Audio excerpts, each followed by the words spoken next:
gusta a mí también porque hablar de la historia de Cali para mí es un honor, además de ser un hobby, porque me encanta tocar ese tema de la historia, de cómo sucedieron verdaderamente las cosas. Claro. Porque uno para hablar de un tema necesita indudablemente atacar primero la raíz, de dónde viene de todo esto que estamos hablando. De manera, Jairo, que te agradezco la oportunidad y bien puedes comenzar. Estoy para servirte. Nuevamente muchas gracias. Entonces, como usted mismo ha recalcado, hay que empezar desde el inicio, desde donde todo surgió. Entonces, empecemos de pronto con su relato sobre la historia y el inicio de la salsa. Bueno, yo diría no los inicios de la salsa, sino los inicios de la música y el baile en Cali. Cali, ok. En la época de 1930. Yo no había nacido. Yo nací en 1945, pero me tocó ver a mis padres, a mis abuelos, a mis tías, gozar de ese ambiente y poco a poco comenzó a interesarme hasta esta fecha en que puedo hablar todo lo que yo he vivido. Excelente, con esa introducción ya podemos ver de que lo que viene de ahora en adelante va a ser muy interesante. Empecemos, como usted lo recalcaba, cómo surgió la salsa acá en Cali, en algún sitio en especial, por alguna razón llegó a Cali o fue a causa, como usted me comentaba anteriormente, por la radio. Primeramente, soy caleño raizal. Nací en el barrio obrero, en la carrera octava bis con calle 20, cerca al Teatro Palermo. Yo soy caleño raizal. Por supuesto, nací en el 1945 y cuando niño viví con mis abuelos maternos, como era el mayor del clan de los Caicedo. Entonces mis tías y mis abuelos querían que yo me quedara con ellos en la casa viviendo un tiempo. Era el primer nieto. Entonces ellos vivían en el barrio obrero precisamente en la calle 19 con carrera 11B. Al voltear de la casa de mis abuelos se iniciaba la extinta zona de tolerancia, un sitio que muchos conocen, han oído hablar, pero para los que no han oído hablar de este tema, quiero decirles que era una zona especial que el gobierno municipal había trazado para que solamente allí y no en el resto de la ciudad se hiciera la bulla, el escándalo, el baile, las amanecidas, el trago, el vicio, la prostitución. Eso era la zona de tolerancia. De resto, fuera de ese límite quedaba la otra población, a la que llamábamos la gente sana. Ok. Entonces se iniciaron dos ambientes en la ciudad. El ambiente de la zona de tolerancia, que era el baile de la guaracha, el mambo, ¿sí? Y en la otra, la que gozábamos, la gente sana, bailamos gaitas, porros, cumbias, música colombiana. Esa era la gran diferencia, ¿sí? Sí. Bueno, entonces, con la experiencia que yo tengo, porque viví la época, viví muchos acontecimientos, puedo afirmar mi concepto personal de que en Cali lo puedo dividir en dos épocas muy distintas. Una época de 1930 a 1960 y de 1960 hasta nuestros días. Vámonos a la primera época. En 1930, ¿por qué? Porque en 1930 se puso de moda la radio, el medio de comunicación que todavía sobrevive. Lleva más de 80 años de vida, más de 80 años de vida. Por la radio conocimos la música, por la música ejecutamos el baile. ¿Cómo llegó? Resulta que cuando se inventó la radio en Cali en 1930, el auge fue en 1932, pero cuando se inventó, nuestros abuelos y nuestros padres sintonizaban por onda corta emisoras de otros países, especialmente de Cuba, que transmitía en vivo y en directo programas de música antillana. Entonces, ahí era que uno conocía la música de los Matamoros, la música, sí, la música de los Matamoros, el trío La Rosa, y Benny Moré, y muchos artistas por la radio. Después vino el baile que se puso de moda en Cali, el baile de las películas mexicanas. Entonces los pachucos, que eran, así apodaban a los bailarines mexicanos, los pachucos. Los pachucos hacían interpretación en las películas de puros ritmos que eran la guaracha y el mambo. Entonces nuestros bailarines ancestrales comenzaron a imitarlos, a copiar, pero a la vez inventar pasos y perfeccionar los que ellos habían visto. Entonces, esa es la gran diferencia entre las dos épocas. La segunda época es cuando nos llegan las primeras manifestaciones que después, 10 años después de los 60, 10 años en el 70, esa recopilación de la música que se había iniciado en el 60 con sus primeras manifestaciones que fueron la pachanga, el bugalú y el formato charanguero. ¿Sí? Ahora yo le explico qué es el formato charanguero, porque la charanga no es un ritmo, es un formato. Ahora le explico por qué. Entonces, esa gran diferencia. ¿Por qué diferencia? Porque en el 60 hicimos una parada en el camino. Entonces, lo de antes lo dejamos a un lado y adquirimos otras costumbres en el modo de bailar y en el modo de vestir, ocasionados, ¿por qué? Por ese fenómeno que nos llegó de Nueva York llamado pachanga, que llegó por Buenaventura. Entonces, esas son las dos diferencias entre las dos épocas. Una del 30 al 60 y del 60 hasta nuestros días. Ya vendrán más preguntas. Inmensamente afortunado de poder escuchar ese tipo de anécdotas. Cuando usted habla de los pachucos, también tiene parte de influencia en el vestir de los bailadores, porque ellos tenían una vestimenta en especial que eran pantalones entubados. Por ahí había escuchado historias de que los bailadores de acá en Cali decían que la moda de pitillo no es de ahora, sino que lleva muchos años y antes como que tenían unos cierres en los pantalones. ¿Usted de pronto vivió esa época, se vistió igual a ellos? ¿Nos puedes contar un poco sobre eso? Claro que sí, esa era la moda del pachuco bailarín. El pantalón de prenses, ancho de la cintura a la rodilla, ancho. Y la bota era bota tubo. Los zapatos eran blancos o combinados blanco con negro o blanco con café. Se ponían una cadena que colgaba de la correa hacia el bolsillo, una cadena. Sí. Usaban sombrero. Y también usaban saco. Para bailar. O sea que en esa época, aparte de que vistieran bien, me imagino que lo más importante era que supiera bailar. Por ahí escuchaba que muchas mujeres se sentían atraídas por el hombre que sabía bailar, la sabía guiar. Y así hubiesen hombres muy bien vestidos, pero no, si no sabían bailar, como que de pronto eran excluidos al momento de buscar pareja. No sé si de pronto me equivoco o usted nos puede ampliar esa información. No te equivocas. Realmente, en cualquier época, sea en la primera o en la segunda, siempre ha sido así. El atractivo para una mujer en un hombre es que baile bien, vista bien y sea impecablemente vestido y ordenado. ¿Puede comentarnos de pronto esa época de la zona de tolerancia, cómo se vivía, qué tipo de bares habían, nombres de bares que de pronto en mi generación no conocemos, como por ejemplo usted me había dicho que había un bar que se llamaba Acapulco, que de hecho no tenía ni idea?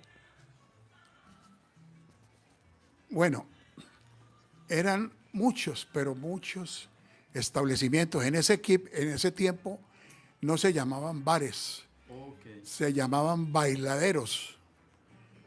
Cada bailadero tenía una batería y un baterista pues que trabajaba allí para acompañar los discos que sonaban en una pianola, ¿sí?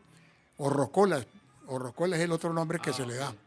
Metían una moneda de 10 centavos o de 5 centavos o de 20 centavos y sonaba el disco escogido. A veces uno observaba concursos de baile que consistía en un guacal de cerveza. Ese era el premio. Y cada uno tenía su estilo. Es decir, hacían figuras que tenían sus nombres. La tijereta, la caída del muerto, la caída de la hoja, la tijereta, etcétera, etcétera, los bailarines. Muchos de esos pasos eran copiados de las películas mexicanas. Y como te conté ahora, muchos inventaron pasos porque tenían talento para hacerlo. ¿Sí? Me preguntaba sobrenombres de los sitios. Pues estaba Acapulco, como lo mencionaste, estaba el Sinaí, el Maizalito, Lobaima, Mis Noches, Tibiritábara, Tabaré, y otro que me llamaba mucho la atención porque estaba más cerca a la casa de mis abuelos que vivían al voltear, estaba Mogambo. Yo era feliz yendo a Mogambo porque ahí mantenían las puertas abiertas.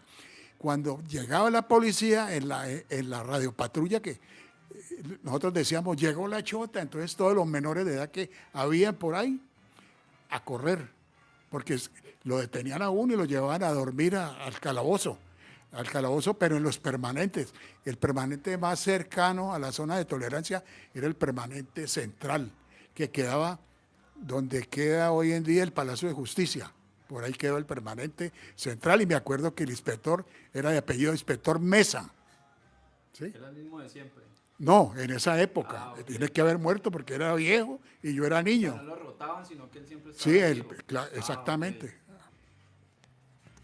Ya que usted me está hablando de historias personales, en esa época, ¿qué edad tenía? De pronto, ¿fue la época donde usted empezó a salir a bailar o salía a escondidas? Porque hay muchas historias de que los jóvenes en esa época se volaban, aparte de que de pronto los cogía la policía, los papás pues los castigaban fuertemente. No sé si nos puedes ampliar un poco más sobre lo que te comento. Bueno, en esa época de la zona de tolerancia, yo tenía 8 años.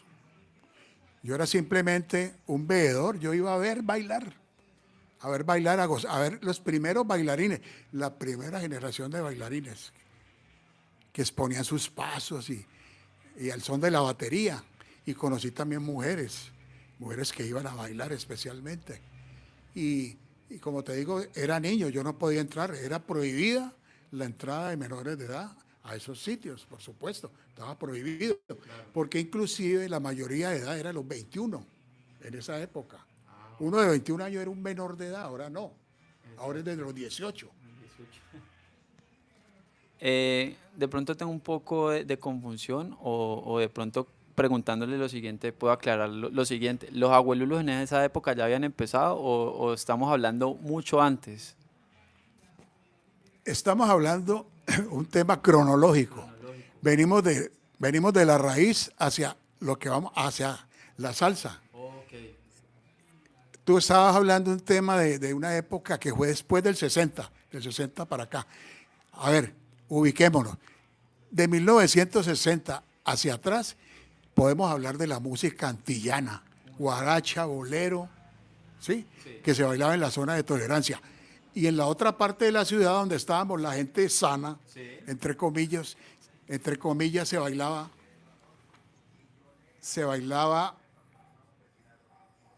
gaita, porro, cumbia, chiquichá. Toda esa música nos llegaba de la costa caribe colombiana, de Barranquilla, Cartagena y Santa Marta, porque nosotros no teníamos identidad musical. Okay. Nosotros todavía no teníamos identidad musical. Nosotros bailábamos lo que nos llegaba, que estaba de moda en la costa caribe colombiana.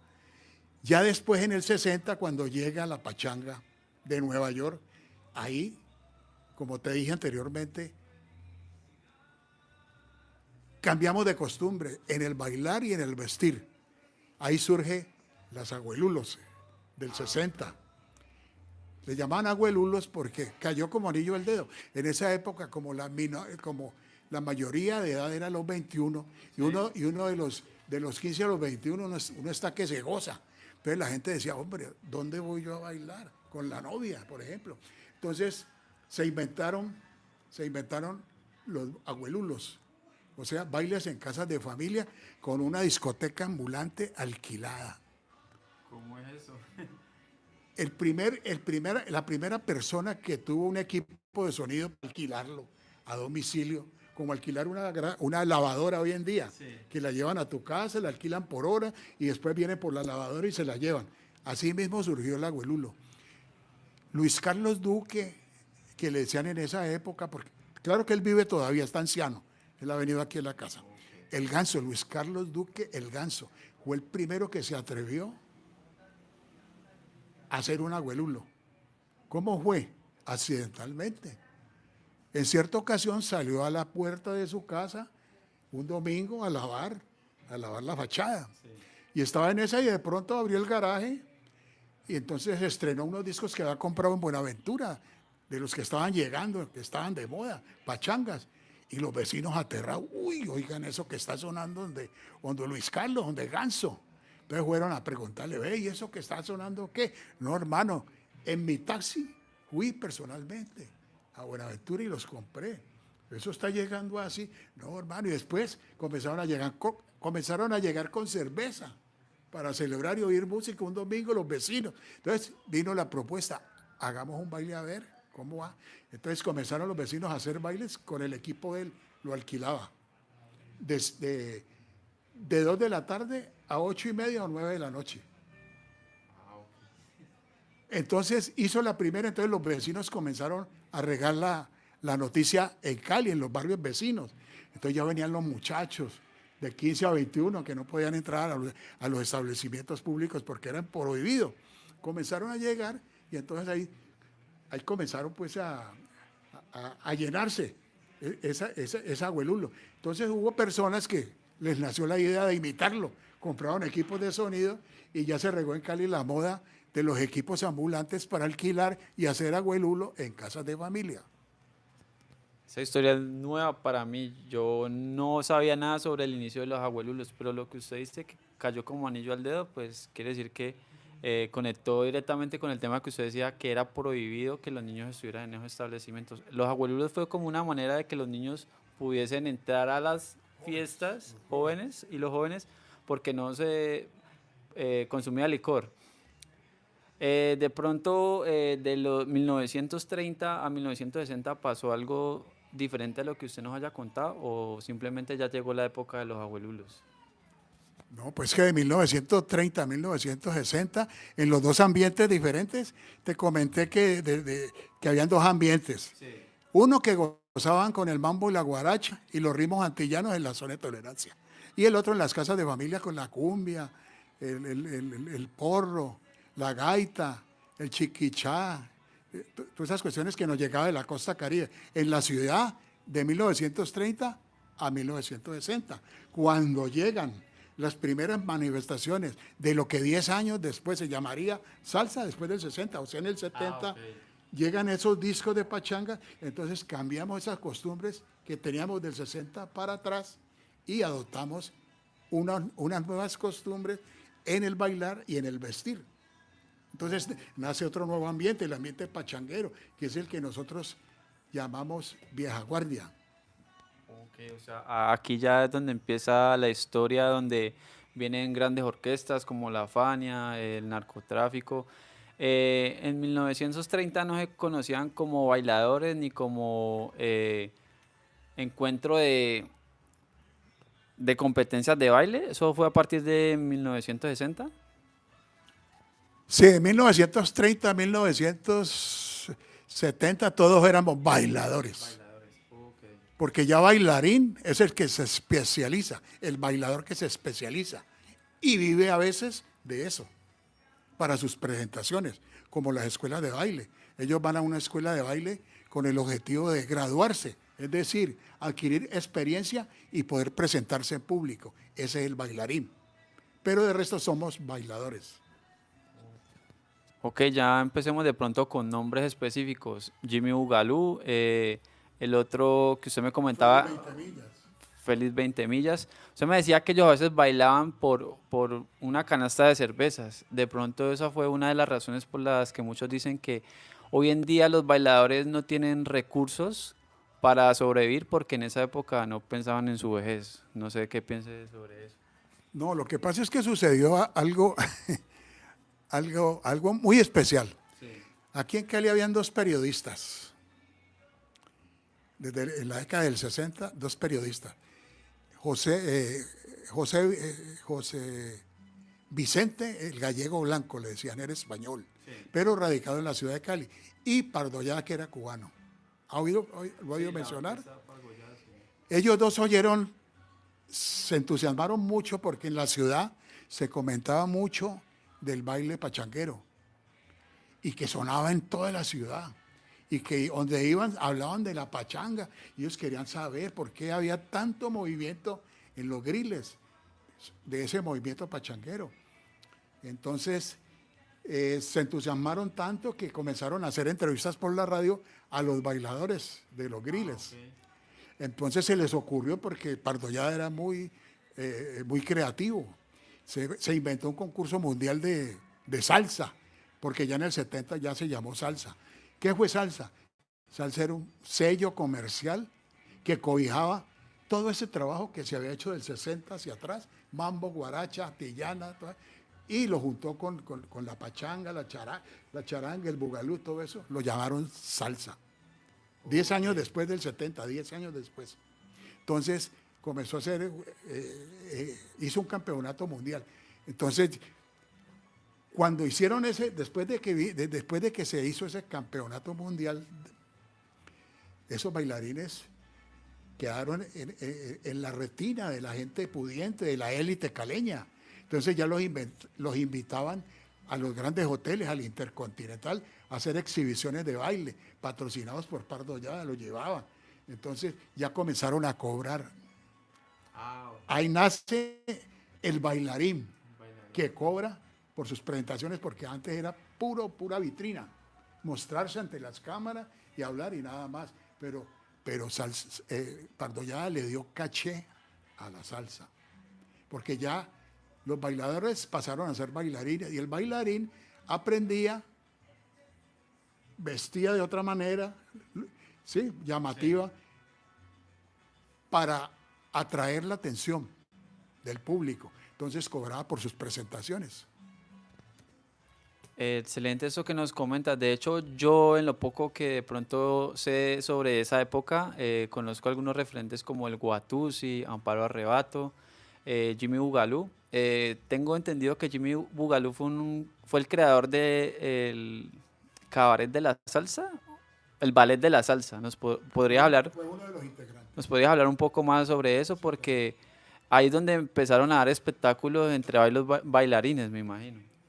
Sí, pues en esa época que te digo que Pardollada le dio caché a la salsa, entonces los bailarines que estaban haciendo presentaciones optaron por hacer un grupo para sus presentaciones. Se llamó el Ballet de la Salsa. Entonces, así los presentaban en Jocamonca, en el Intercontinental, en Bogotá, en el Hotel Tequendama.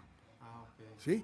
Entonces ya ellos mandaban a hacer ropa especial para sus presentaciones. Eso es lo que los distingue. ¿Vale? Todos los que tú me nombraste formaron parte del ballet de la salsa. Ahora de pronto vámonos con un tema que me pareció bastante curioso sobre las chapas. ¿Nos puedes hablar un poco de esas chapas? No sé si el que inició con eso fue Jimmy Bugalú y de pronto algunas de las chapas que les daban a los bailadores o realmente no sé cómo surgían esos sobrenombres. ¿Y por qué? No, pues esa cuestión de los sobrenombres no es nuevo. A veces a uno le tienen apodo desde que nació. Ah, ok. Y así lo conocen los amigos y así llega al mundo de la salsa y así le siguen llamando. U otros que hacen pasos especiales y tal cosa. Por ejemplo, Jimmy Bugalú le decían el loco Villanueva, porque él era un espectáculo bailando en el barrio Villanueva. Ah, ok. En los bailaderos que había, por ahí por la cárcel del Villanueva, había un bailadero, y él bailaba allí. Entonces la gente iba a verlo, entonces le llamaban el loco Villanueva, que ese era un bailarín completo, dominaba todos los ritmos. ¿Ya? También me comentabas que erróneamente se ha considerado que el nombre de Amparo Arrebato es original de ella, pero no es así, ¿cierto? Bueno, eso es una polémica, es un mito que nació en Cali con una bailarina. Personalmente la conocí porque anduve con ella, con mis amigos, ¿no? Sí. No solamente yo, no quiero darme de vitrina diciendo que fui el único que la conoció. No, muchos personajes de la vieja guardia la conocimos en el barrio obrero. Amparo Caicedo, Arrebato le decían, ¿sí? Sí. Arrebato. Ese era el apodo que la conocíamos los amigos. Bueno, ya teniendo esa referencia, cuando surgieron los concursos de salsa en Cali, Pardo Llada llamó a Amparo Ramos, que era atleta del Valle del Cauca, Ah, sí. era bailarina, bailaba muy bien, nadie niega todos sus atributos, tenía unas piernotas hermosas, era una bailarina completa. Pero entonces Pardo Llada le dijo, bueno Amparo, vamos a arrancar con contratos, pero tú sabes que todo bailador o bailarín tiene que tener un nombre artístico. ¿Qué nombre te podemos dar a ti? Entonces ella dijo, no tengo ninguno. Bueno, por ahí hay uno que me llama la atención de una persona que tiene el mismo nombre mío, le dicen Arrebato, pero ella no vive aquí, ella está en Estados Unidos, no se sabe nada de ella. Ese le dijo, perdón, ya, Arrebato. Entonces le pusieron Arrebato. Entonces de ahí comenzó para arriba la fama Ah, ok. de Amparo Ramos, la atleta. Pero antes de eso, Amparo Caicedo, antes de irse a vivir a Nueva York, ella andaba en todos los establecimientos donde íbamos los hombres, porque era una mujer muy hermosa, una chola, india, pelo negro, azabache, alta. No era bailarina profesional, sino que era famosa porque era una mujer muy emancipada. ¿Sí me entiende? ¿Nos Es puede decir, explicar esa palabra, por favor? emancipada quiere decir libre. Ah, ok. Ella no se ponía a pensar que le iban a dar juguete en la casa, que los papás la iban a castigar. No, ella hacía su vida como ella quería. Y la seguían otras amigas, que también usted ha visto que existen, Sí, toda la vida han existido mujeres que son atrevidas, que le llaman libertinaje. Pero ella no lo hacía mal, ella iba a cualquier parte y se hacía respetar. Ah, ok. Sí, muy importante. Ella iba, hola, y saludaba porque la conocían. Iba a Amaneceder, donde fuera, ella iba. Yo la conocí, yo bailé con ella, pero en Buenaventura, imagínense, en La Pilota. Ok. Yo la conocí aquí en Cali, en el barrio obrero. Pero allá, donde íbamos a bailar, allá iban muchachas así de Cali en Semana Santa. Martes y miércoles a bailar allá, a la zona donde quedaban los bailaderos de los colombianos. La Barata, este otro, bueno, ahora te digo cómo llamaba, para si me acuerdo. La Negra Sonia, Ah, ok. Alfonso. Habían varios sitios donde llegamos los caleños allá a bailar con ellas e irnos el sábado para La Bocana, que era el sitio, el bañadero que más famoso de la época, de esa época. El mar todavía no se había comido las playas de La Bocana. Allá íbamos con ella. Y ellas venían en diciembre, el intercambio, ellas venían en diciembre a la Feria de Cali. Ah, qué bueno. Ya que nos hablas sobre esa época donde frecuentabas cerca al puerto, ¿nos puedes comentar los inicios de la salsa? Porque me imagino que tiene mucho que ver, que me dijiste que los barcos atracaban. Sí. Buenaventura, nuestra hermana menor, Sí. le digo así, porque está íntimamente ligada a nuestro ambiente caleño. Por Buenaventura llegó la salsa con sus primeras manifestaciones, la pachanga, el bugalú y la charanga, pues. ¿Por qué? En esa época, existía la flota mercante gran colombiana. Barcos que salían de aquí a darle la vuelta al mundo. Mercancía para Nueva York, de regreso al Callao, en el Perú, Europa. Entonces los marinos, cuando en el 60 precisamente cuando, le voy a dar dos nombres, que fueron los primeros que iniciaron ese movimiento de la venta de discos traídos de Nueva York. La salsa, la pachanga y el bugalú entraron primeramente a las casas de familia, no a los griles, todavía no. ¿Por qué? Porque esos marinos colombianos como Edison y Jorge Estupiñán, que los conocí personalmente, pernoctaban en el Brooklyn, que es el puerto de llegada de Nueva York, donde llegan los barcos. Ellos se bajaban en su día de descanso a comprar, entre comillas, bobaditas para traerle a la familia. Y como estaba de moda en los discos, ellos compraban esos discos y se los traían a los primos para la casa. Entonces, por eso le digo yo que esos LPs de pachangas buenas, clásicas, llegaron a las casas de familia. Después siguió el proceso que conocemos. Esos amigos en las casas de familia iban al colegio y nos contaban, ve, un primo me trajo una música de Nueva York que está de moda, llama pachanga. Entonces, pues, ¿cuándo le vamos a conocer? Entonces nos reuníamos los sábados a oír esa música. Entonces por ahí hubo gente inquieta que le interesó el negocio. Entonces dijo, ¿y cómo hacen ustedes para conseguir esos discos? No, mi primo los trae, conectame con él. Entonces ya se conectaron, entonces ya traían cargamentos de música, pero ya por negocio. A esas personas que se interesaron en el negocio, que le llamábamos turros, eran los contrabandistas musicales. Ellos hablaban con los marineros o el capitán o lo que fuera, y con el guarda ahí en una puerta que salían del muelle y salían pues aquí a la ciudad, pues al puerto. Llegaban, entonces ya estaba hablada la cosa, entonces pasaban con sus LPs y entonces ya había un turro aquí esperando la mercancía y ese turro se daba cuenta que llegaba ese barco. ¿Por qué? Porque se comunicaba con ellos y les decía, bueno, ¿cuándo llegas a Cali, a Buenaventura? Con la música, tal día. Entonces ellos viajaban de aquí a Buenaventura por la carretera vieja. Demoraba unos 4 horas para llegar a Buenaventura. Por la carretera vieja, la que pasaba por el Queremal. Okay. Por el Queremal, la vía del Queremal. Entonces, viajaban a esperar el barco. Llegaba el barco, recibían la mercancía, salían del muelle, y la iban a estrenar a la pilota primero que todo. O sea, en la zona de tolerancia de Buenaventura. Subían con los LPs a ensayarlos. Entonces, se regaba la chiva, pues, en toda parte, en Buenaventura y en toda parte. Primero se oía en Buenaventura. Uno los bailaba allá en la pilota. Y después uno, en la rocola, uno veía los discos en 45 y veía los nombres, entonces uno apuntaba para encargarlos.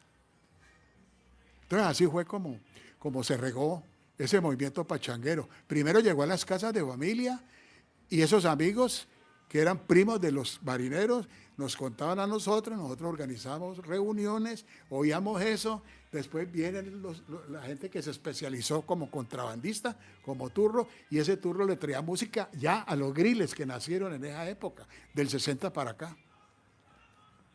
Muchísimas gracias por esa información tan valiosa. De hecho, escuchaba que muchas veces los marineros empeñaban los discos, o sea que en ese tiempo era de mucho valor. Muchos amigos marineros traían música y resulta que a veces les quedaban mal, los que iban a recibir no iban, no estaban enterados, entonces ellos no podían regresarse al barco con la música. Entonces, o la dejaban empeñada o pagaban la cuenta con música. Allí, en cualquier establecimiento, ya soy marino, traje esta música que está de moda, usted verá cuánto le debo aquí, tanto. Entonces, me recibe los LPs, entonces con eso pagaban.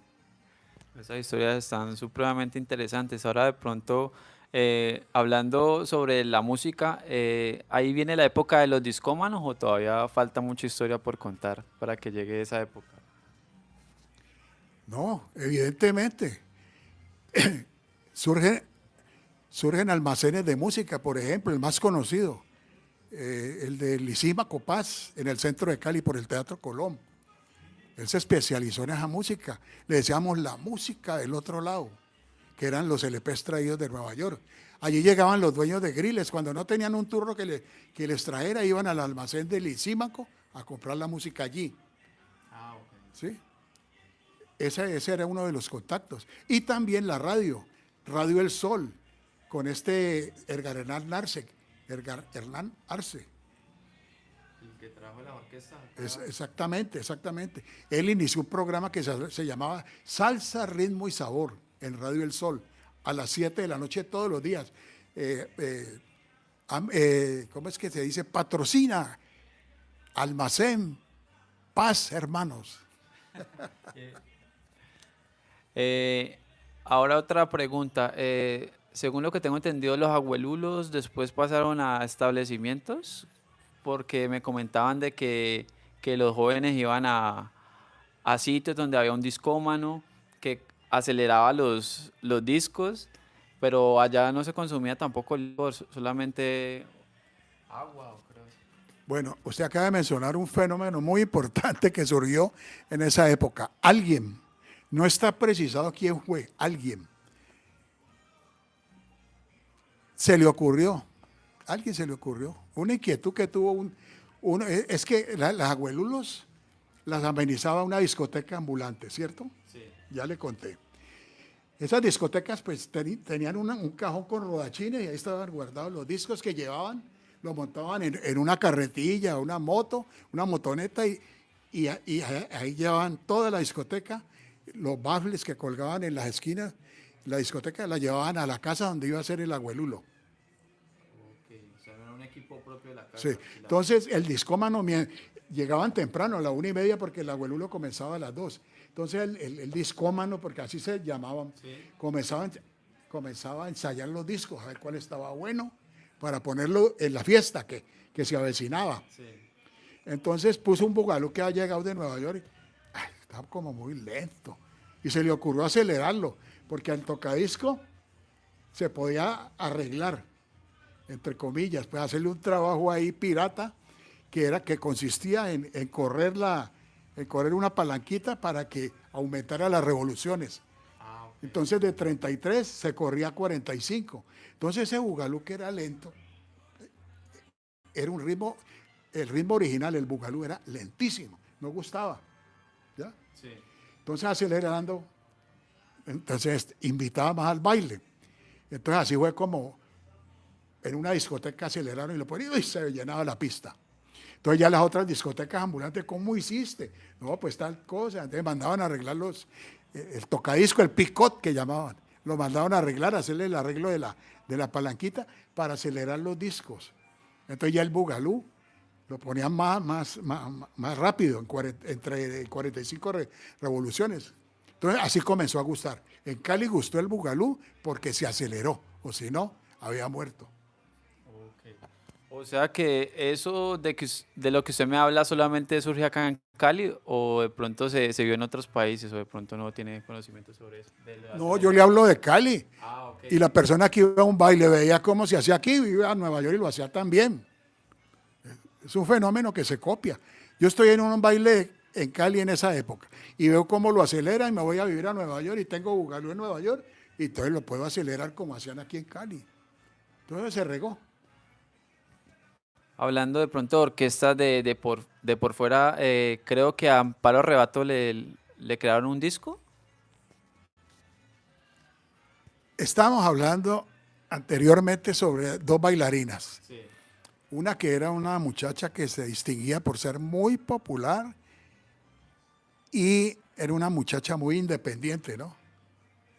Emancipada. Sí. Yo le dije emancipada, pero es lo mismo, independiente. Ella iba donde le daba la gana, digámoslo así vulgarmente. Ella bailaba y se metía a todos los sitios donde nos metíamos nosotros. Nosotros nos veíamos y era una buena amiga, bailaba y chévere. Y ella para su casa y nosotros para nuestra casa. Había el respeto, ¿no? Había el respeto.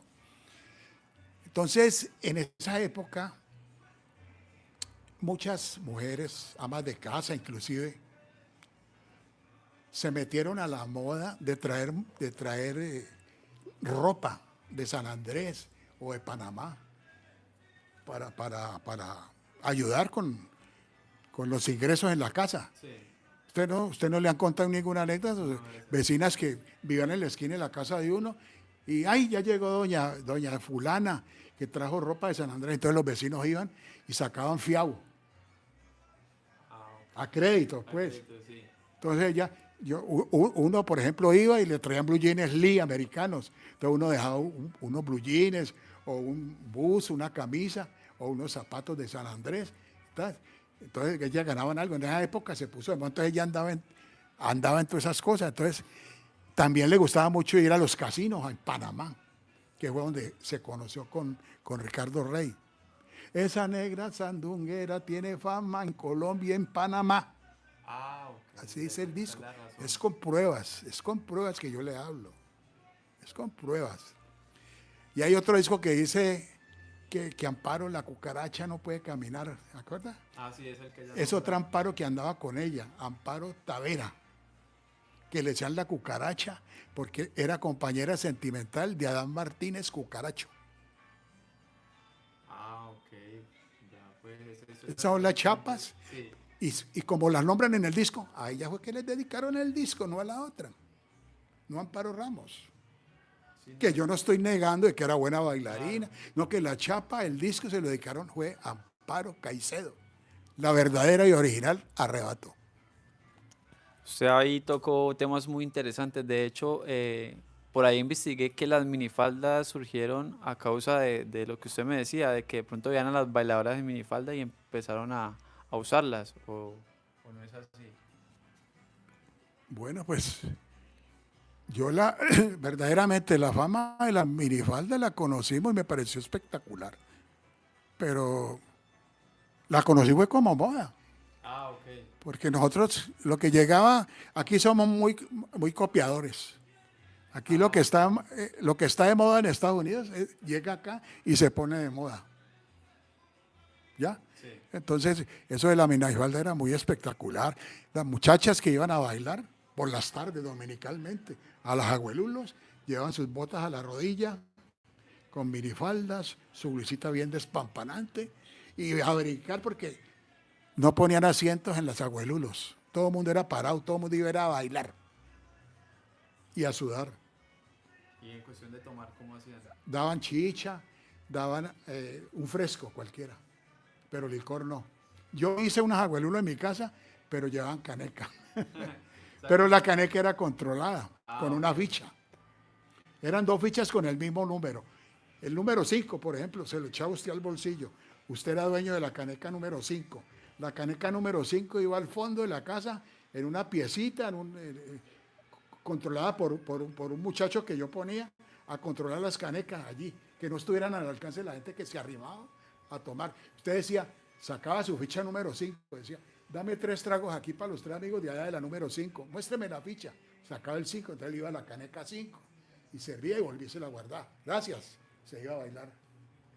Controlaba el trago yo, pero no. Si usted llevaba agua, tenía que tomar agua, lo que había traído, hermano.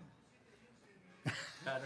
Mucha gente quería dar golazo y se jodió porque yo le salí más avispado que... Pues lo que acabas de decir es una característica contraria a la que se ve hoy en día, que la gente va a sentarse a los bares, no simplemente a bailar, y se caracteriza por tomar.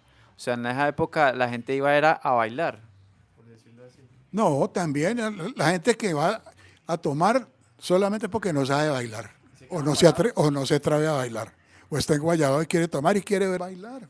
Ah, ok. También escuchaba que había un grupo de bailadores que opacaban a los demás porque les daba pena salir a bailar. ¿Era cierto?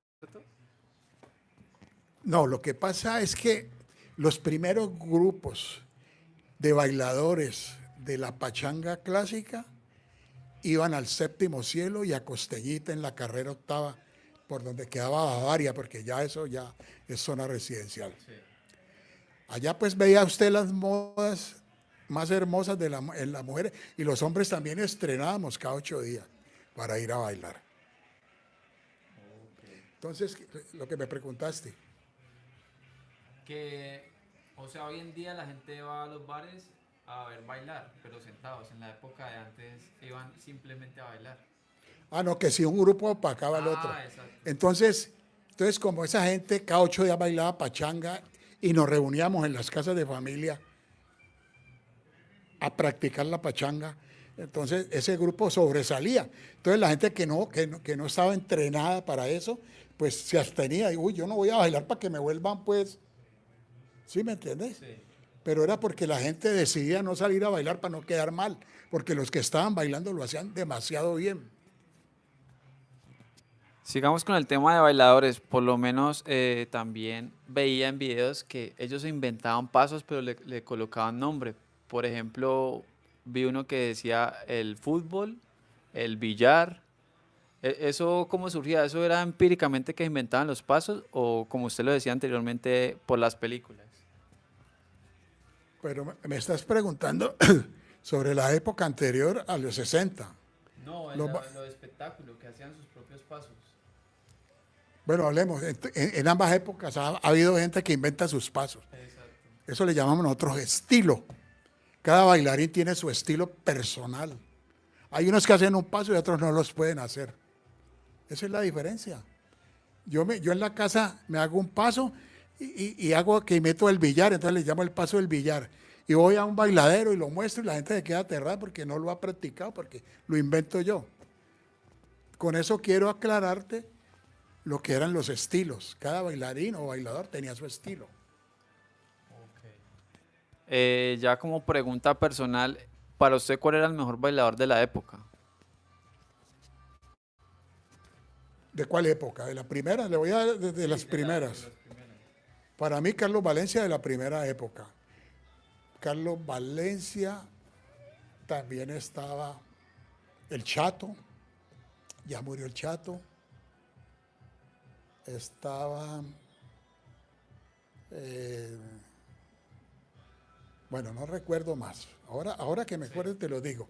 Y de la pachanga para acá, del 60 para acá, los que yo conocí, Horacio y Diego Henao. Diego Henao es nuestra figura internacional de nado en esa época.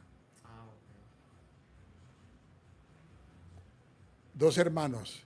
Está Félix Veintemillas, está Denis Ocampo, está Jimmy Bugalú. Muchos bailarines, muchos, pero muchos. Yo también bailé. Yo me dediqué a la escritura y todo fue de este siglo, en este siglo. Pero yo en el siglo XIX yo era bailarín también. De todos los ritmos. Claro que sí, por supuesto. ¿Y alguno de estos bailadores influenció en que empezaban las competencias? No sé si el Watusi. No, como te digo, uno bailaba la pachanga porque la pachanga fue embrujante. La pachanga, la pachanga se tomó a Cali con esa moda y todo el mundo la recuerda. Sí. Entonces, uno tiene sus pasos. Cada bailarín tiene su estilo y lo muestra. Baile al piso le llamamos, ¿sí? La elegancia, Ah, ok, por eso. la elegancia. Baile al piso es la elegancia cuando digo al piso quiere decir no saltar, al aire, voltereta. Ese es otro ingrediente que le dieron para que nos conocieran en el mundo. Ese no es el verdadero baile caleño. Es, es un baile cuyo ingrediente se llama espectacularidad, que fue la que le dio el mulato. Al baile caleño le agregó ese ingrediente para hacerlo espectacular, ¿sí? Como se veía en los casinos, como se veía en los cabarets de Cuba y Miami, toda esa cuestión, ¿sí? Para hacerlo espectacular le agregó la acrobacia al baile caleño. El baile original caleño es solamente al piso, o sea, sin levantamientos por los aires ni nada de esas cosas. Ahora te quería preguntar sobre estas dos obras literarias que tenemos en este momento. ¿Me podrías de pronto a mí y a las demás personas compartir cómo inició esta idea y mostrarnos de pronto las obras? Bueno, aquí está la primera obra de mi vida. Sí. Esto fue publicado en el año 2012. ¿Por qué nació? ¿Por qué nació?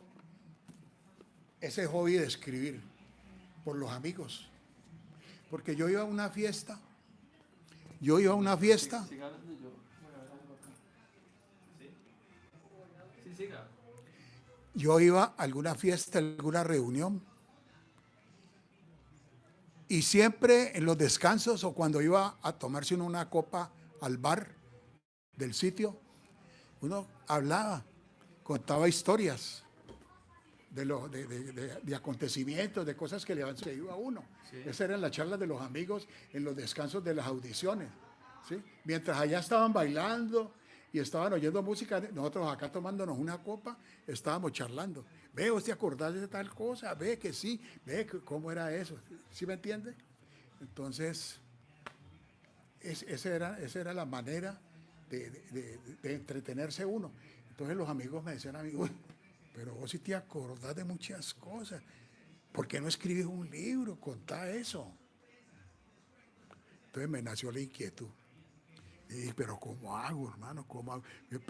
Pues todo lo que estás contando aquí, que a vos hay que cerrarte la boca porque no paras de hablar. Yo sabía mucho, comentaba mucho con la gente, oía, escuchaba, polemizaba y toda cuestión. Investigaba más que todo. Y como yo conocía todos los metederos, todos los sitios, iba a cualquier parte. ¿Sí? Sí. Yo vivía en el mundo de la salsa metido. Yo tenía lunes, martes, miércoles, jueves, porque cada día, cada grill tenía su día. Me vas a decir, hombre, ¿y con qué plata? Muy sencillo. Lo hacíamos por amistad. Unos trabajaban, otros estudiaban. Entonces los que trabajaban decían, yo gasto de aquí 8 días. Tranquilo, vamos los mismos 3 o 4. Yo gasto hoy, el que trabajaba. No, hermano, pues yo estoy estudiando. No, tranquilo, lo invito. Porque usted conversa bien y viste bien y tal. Y es buena gente y tal. Y así, nos turnamos y a todo. Lunes de costeñita y el aguacate. Martes de Marcia en Salobia. Miércoles de escalinata. Jueves de chacarel o cabo rojeño. Viernes de escalinata nuevamente. Sábados íbamos al séptimo, salíamos de ahí para Juanchito, para Agapito. Toda la semana. Se acaba de nombrar un personaje, Cabo Rojeño, es que me dijo. Él participó con usted Cabo Rojeño es el nombre del sitio. El dueño se llamaba Francis Gómez. ¿Se llama o se llama? Llama. Francis Gómez. Ok. Él presenta en la cara algo anormal que es un accidente que él tuvo. Ok. Porque él era bien parecido. Él era entrenador de saltos ornamentales en la delegación de natación del Valle del Cauca. Él era entrenador de Diego Henao. Ok. Él viajó allá con la selección Colombia, viajó a muchos países del mundo a participar a Colombia. Yo tengo una anécdota con él. Yo una vez le escribí porque yo tengo todas esas aventuras, tengo todos acontecimientos grabados. Usted lo encuentra. Escriba en el YouTube, escriba Cabo Rojeño y le sale la historia. Fue accidental. Teníamos un sitio, fíjate que eso lo nombro yo ahí en los libros y eso no lo comenta nadie. En las entrevistas no salía a flote. Nosotros teníamos un sitio en Cali para reunirnos los viernes, pero a las 5 de la tarde comenzábamos a llegar allá, todos. Yo me alistaba y me iba para allá, a un sitio que quedaba calle 15 con carrera quinta, cuarta, donde quedaba Picapiedra. Al frente de Picapiedra nos hacíamos una fuente de soda que había en la esquina que llamaba Fuente de Soda La Calima. Ahí nos reuníamos todos los bailadores, bailarines, como quiera llamarlo, de Cali, personajes. Ahí, hablar de la farándula caleña. Ve, ¿te enteraste qué tal? Esos eran los comentarios judiciales y cualquier clase de comentario era comentado allí. Si sabes que se murió tal, ve que fulano de tal lo mataron, ve que fulano. Era un torteleadero el berraco. Y ahí salía el Grillo, que era el dueño, salía y se integraba el grupo a charlar con nosotros.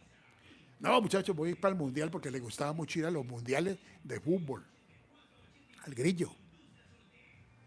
El Grillo Y es en- un personaje importante, El ¿no? primer narcotraficante que hubo en Colombia ya murió. Lo mataron en un grill de él, el grill del patio, que quedaba en la calle Quinta. Un oficial del ejército, el teniente Carvajal. Discutieron allá en el fondo del grill, sacó y pan lo mató. Así murió, así es la película, El Rey. Esa es la historia de él. Tengo que vérmela. Sí. Eh, Entonces, ¿qué era? Estábamos hablando sobre... Estaba hablando de que ustedes se reunían en un tertuliadero Calima a tardear. Bueno, en ese tertuliadero llegaban los dueños de griles. Cuando iban a inaugurar un grill en Cali, el dueño decía, voy a invitar a los duros de la salsa, a los que no, a los clientes para ver los bailadores y bailarines. Y se iba para allá con tarjeta, vean, voy a invitar a los muchachos. Entonces nos llovían invitaciones a todos los sitios que iban a inaugurar en Cali. ¿Y la entrada era gratis para ustedes? Pues invitación. Ok. Pues claro que uno llevaba para comprar, pero vean muchachos, de cortesía de la casa, una botella, pero ya nosotros habíamos tomado, era una cortesía. Entonces no nos perdíamos después de la inauguración de ningún sitio. Resulta que Francis Gómez, el entrenador, ¿sí?, le había dicho a don Fabio Arturo que fueran socios en ese grill que iba a inaugurar, que ya tenía el nombre. El nombre existió también en Nueva York, Cabo Rojeño. ¿Sí? Bueno, entonces Francis llegó a la Calima con las tarjetas de invitación, muchachos. Vamos a inaugurar dentro de 8 días el grill, Cabo Rojeño. Bueno, pasó la semana, y cuando viernes, allá nos vimos. Y charlamos toda la tarde, cuando ya cada uno para su casa, las 9 de la noche, 10 de la noche. Bueno, muchachos, ya no hay nada más que hablar, nos vamos. Cuando yo digo, uy, hermano, qué falla. ¿Ustedes no se acuerdan que Francis vino 8 días a invitarnos a la inauguración de Cabo Rojeño? Uy, ¿cómo le vamos a quedar mal, hermano? Caminábamos a ver. Entonces, de ahí de la calle 15 con carrera cuarta, tomamos un taxi 4 personas, de los de ahí de los que nos reuníamos. Y a la octava con 29, allí en Bavaria, en la esquina del Séptimo Cielo, segundo piso. Llegamos allí, todas las luces apagadas, los postes, y miramos allí donde iban a inaugurar el grill. Había una ventana abierta y todo apagado. Bueno, será que nos equivocamos de fecha, pero yo no veo a nadie. Francis. Cuando se asomó el hombre sin camisa. ¿Qué pasa, hermano? Ya llegamos, vea. Ahora no vamos. La inauguración, ¿qué pasa? Vea, hermano, ¿qué le pasó? Espérate, yo bajo, espérate. Entonces se puso la camisa y bajó, porque eso era un segundo piso, bajó. No, hermano, ¿cómo te parece que en el baño de las mujeres tengo un problema con un tubo que reventó y tengo inundada la pista? Yo no voy a poder inaugurar eso, hermano. Y digo yo, no, ¿cómo vamos a dejar metidos a los caleños que quieren conocer el grill? Mira, ve, Carevieja, uno que le decíamos Carevieja. Sí. Carevieja estuvieron, como anillo al dedo. Sí, hermano, ¿en qué te puedo ayudar? Camina, subamos, Y subimos, Carevieja se quitó la camisa y cogió, tenés una venda, algún trapo, algo ahí, que cogió el tubo, yo no sé qué le hizo, él sabía porque sabía tubería, arregló el problema, pero la inundación, ahí mismo le dijimos todos, ¿vos tenés baldes? Entonces comenzó, yo tengo ahí varios baldes, y comenzó pues trajo varios baldes, comenzamos nosotros a llenar esos baldes y a botarlos al sanitario. ¿A qué? A secar, a trapear. Todos a trapear y a secar. Y todo quedó bien. Todo quedó bien. Cuando yo me asomo en la ventana, estaba la fila así de la gente, hermano. Y digo, yo, hermano, ay, hermano, gracias, me salvaste. Entonces, en la fila estaba mi novia. Ok. Estaba sin camisa, no me vieron. Dejan de tener. No, yo tengo loción ahí, entonces nos vestimos y tal, loción y tal. Nadie se dio cuenta afuera. Entonces salimos y comenzó la entrada. Hubiera visto esa inauguración tan apoteósica. Eso es una verdadera anécdota. Cuando Francis el año pasado o 2 años hace, leyó esa crónica que yo contaba sobre eso que había sucedido. Llorando me llamó, me dijo, hermanito, usted fue, yo me acuerdo, gracias por acordarse de eso. Como, Véalo. como Entre YouTube y coloque Cabo Rogelio. esa historia o anécdota está supremamente interesante para darle mucho protagonismo en videos cortos. Y nombraste algo muy interesante, o sea que tu esposa, que en esa época era tu novia, ¿se conocieron en medio de la rumba o cómo fue esa historia? Era una morena muy hermosa. Entonces, vestía muy bien, me llamó la atención, muy bonita. Y yo también, hermano, puro baile y mecha, como decíamos en esa época. Uno conquistaba a las mujeres con buena pinta y buen baile.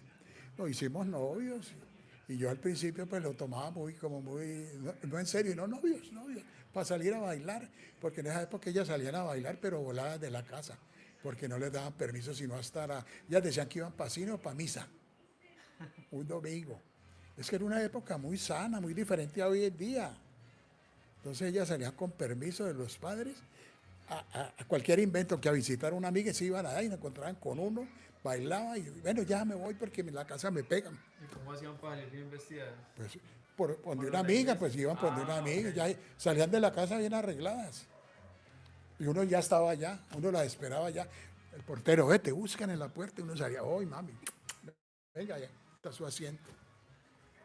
De tantas anécdotas que he escuchado, también he escuchado que en medio de la rumba también, pues, era la época sana, pero se veían conflictos entre pandillas, ¿no? O muy poco. ¿Perdón? ¿Se veían conflictos entre pandillas en esa época? Que el barrio tal contra el otro barrio. Bueno, las pandillas juveniles surgieron en Cali, pero eso fue un remedio de lo que estaba aconteciendo en los Estados Unidos, las pandillas juveniles. Pero en los griles no pasaba eso. Uno tenía su gallada, como decíamos nosotros, su gallada, pero una gallada del grill. Es decir, uno llegaba ya era como hermano. ¿Qué hubo? Y se iba a la mesa, le brindaba un trago y se iba. Bailaban entre mesas, así, las muchachas. Esa era la famosa gallada. Pero pandillas era entre los jóvenes, pandillas juveniles. Pero ya era otra clase de diversión. En uno de los capítulos donde usted participó, ¿cómo se llamaba la serie? Salseando ando. Eso, Salseando Ando. Hágale propaganda. El maestro Ulloa comentaba que hubo una época donde la salsa tuvo un cambio musical y, por ejemplo, en el Parque Piloto ya iba gente que quería escuchar solamente música antillana. No sé si de pronto tenga conocimiento sobre eso. Pues es lo que habla es de cómo nacieron las audiciones de los coleccionistas. Los coleccionistas antes de ir al parque, pues hubo un proceso para llegar a lo que hoy en día se llama encuentro de melómanos y coleccionistas. El proceso es el siguiente. Muchas personas tenían discoteca, yo tenía mi discoteca en la casa, pero unos se especializaban, que querían tener la colección, por decir, de Héctor Lavoe, conseguían y andaban y toda esa cuestión. No, yo tenía lo que llegaba a la casa, que estaba de moda y no me preocupaba por eso. No era coleccionista, era melómano, yo, por decir algo. Sí. Pero había gente que era coleccionista y melómano a la vez. El coleccionista buscaba cosas, ¿sí?, para completar que no tenía de esa persona o de esa orquesta. Entonces ya Gary Domínguez dice, los invito a mi taberna para hacer una audición de la Sonora Matancera. Entonces los coleccionistas llevaban lo que tenían a la taberna donde estaba Gary invitando, compraban su licorcito, se sentaban y los presentaban. Bueno, aquí les presento a don Alfredo, que trae unos temas de la Sonora Matancera, escuchemos lo que él trae. Entonces, yo salía con mis discos de la Sonora Matancera, la historia de los cantantes y ponía los temas. Esa era una audición. Entonces allí nació la invención del encuentro.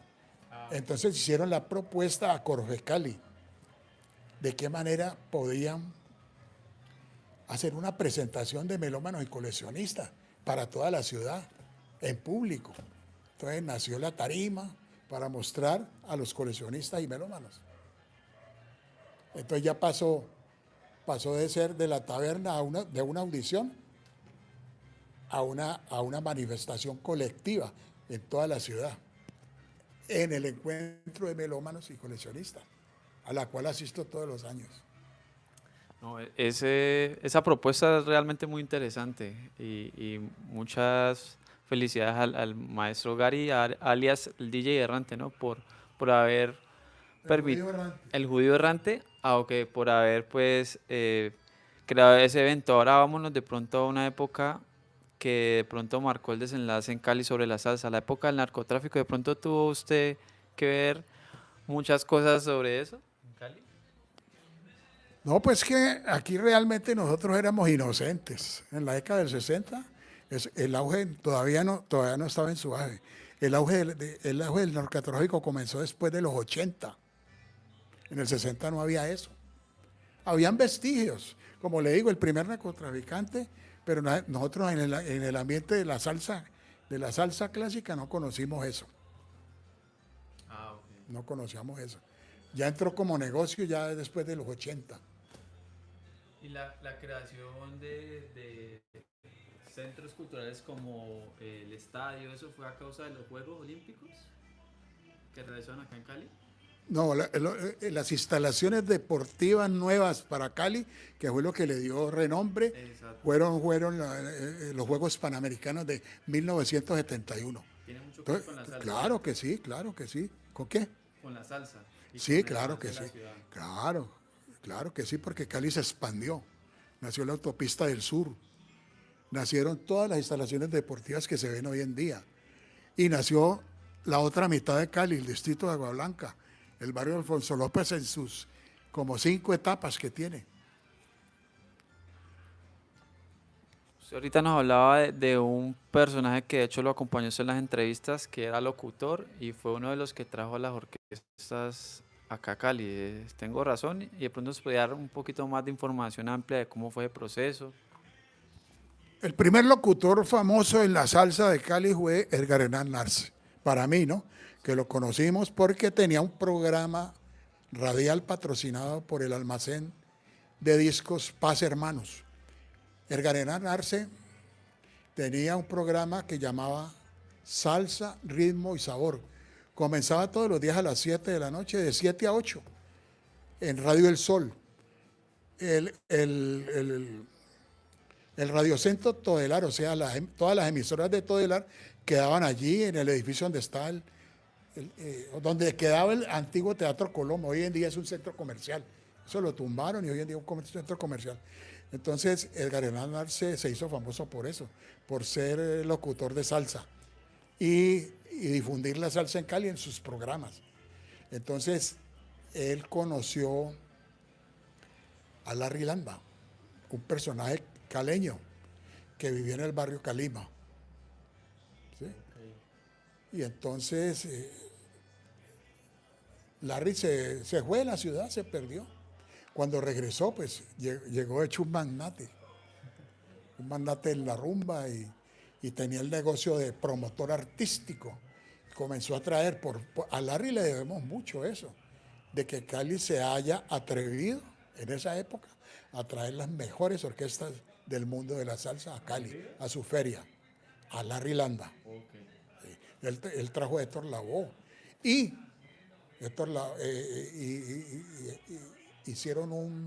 Larry Landa hizo un grill en Juanchito, que era otro amanecer donde nosotros pernotábamos los días sábados a la madrugada. Ah, okay. En esa época, por ahí leí, me documenté que habían dos tipos de establecimientos para bailar, los grilles y los bailaderos. ¿Y cuál era la diferencia? De pronto unos porque de pronto estaba más enfocado a los narcotraficantes, ¿no? No, lo que pasa es que época es época. Sí. En la primera época, hasta el 60, todo lo que donde se bailaba música era un bailadero. ¿Sí? Del 60 para acá, cuando llega la pachanga y toda esa cuestión, nacieron esos negocios que le pusieron griles. ¿Ya? Y uno va a ver el significado de grill y significa parrilla. Ah, okay. Entonces uno dice, bueno, pero esto, ¿qué relación tiene un grill con un asadero de pollo? Y no encuentra. Pero entonces hay interpretaciones que uno dice, bueno, ¿asar qué? Asar el ambiente caliente, ¿no? Uno no se explica, no tiene explicación. Le llamaron griles simplemente. Y bailadero, eran sitios, kioscos, le llamamos kioscos también. ¿Salsotecas era lo mismo? No, Salsoteca eran sitios especializados como el de Gary Domínguez, taberna tal, para oír música escogida. Salsoteca, para oír salsa nomás. Grill era para bailar. El narcotráfico gozó de los griles, tuvo griles, patrocinó griles, que es otra cosa muy diferente. Otro término interesante que usted me comentaba es que en esa época a las que servían los tragos les denominaban de una manera específica, ¿cierto? Bueno, entonces nos devolvemos. Sí. Después de los bailaderos, en Cali comenzaron a funcionar sitios llamados bares. ¿Qué era un bar? Era un sitio donde usted llegaba, se tomaba una cerveza o tinto. Entonces en esos sitios era para charlar, eran citas para los amigos. Nos vemos allá en Mickey Mouse, nos vemos en Rayo X, nos vemos en las guitarras, cualquier cosa, cualquier nombre de un bar. Era tomarse una cerveza y charlar sobre cualquier tema, un negocio. ¿Cómo te parece que me pasó esto? O si no, tomaba café, tinto. Entonces uno llamaba, eso lo atendía mujeres hermosas, bonitas. Se ponían un delantal y usaban un kepis como las enfermeras. Llegaban a la mesa con todo respeto. Sí, señora, ¿qué va a tomar? Entonces les decía, no, pues un tintico. Ellas servían el tinto con un vaso de agua o la canequita de aguardiente para charlar. Se llamaban bares. Entonces saltamos de bailadero a bares, después a griles. Y dentro de ese ambiente de los griles, alrededor estaban las salsotecas, para oír la salsa que se oían en los griles. Okay. Pues señor Alfredo, la verdad hemos disfrutado mucho de esta entrevista, hemos aprendido mucho. Pues van a venir otras anécdotas, pero usted me dice que se tiene que retirar en este momento. Entonces, seguimos después. Quisiera que por el momento nos dieras una enseñanza o un consejo a esta nueva generación que desconocemos muchas de esas historias. Bueno, un consejo que yo doy a los que todavía vivimos, que gozamos de ese ambiente, es que traten de difundirla, de que sus hijos las conozcan. Por ejemplo, a mí me gusta mucho esa invención que existe ahora entre los coleccionistas y melómanos de hacer audiciones especializadas con niños, para que esto que estamos gozando y hablando ahora no muera, los melomanitos. ¿Sí? Ese se ha hecho con esa finalidad. En la próxima reunión vamos a hablar del proyecto que tengo en mente para rescatar todo lo que hemos hablado para que se vuelva a ver en las futuras ferias de Cali. A todos, muchas gracias por la atención y continuaremos con esta extensa y divertida historia.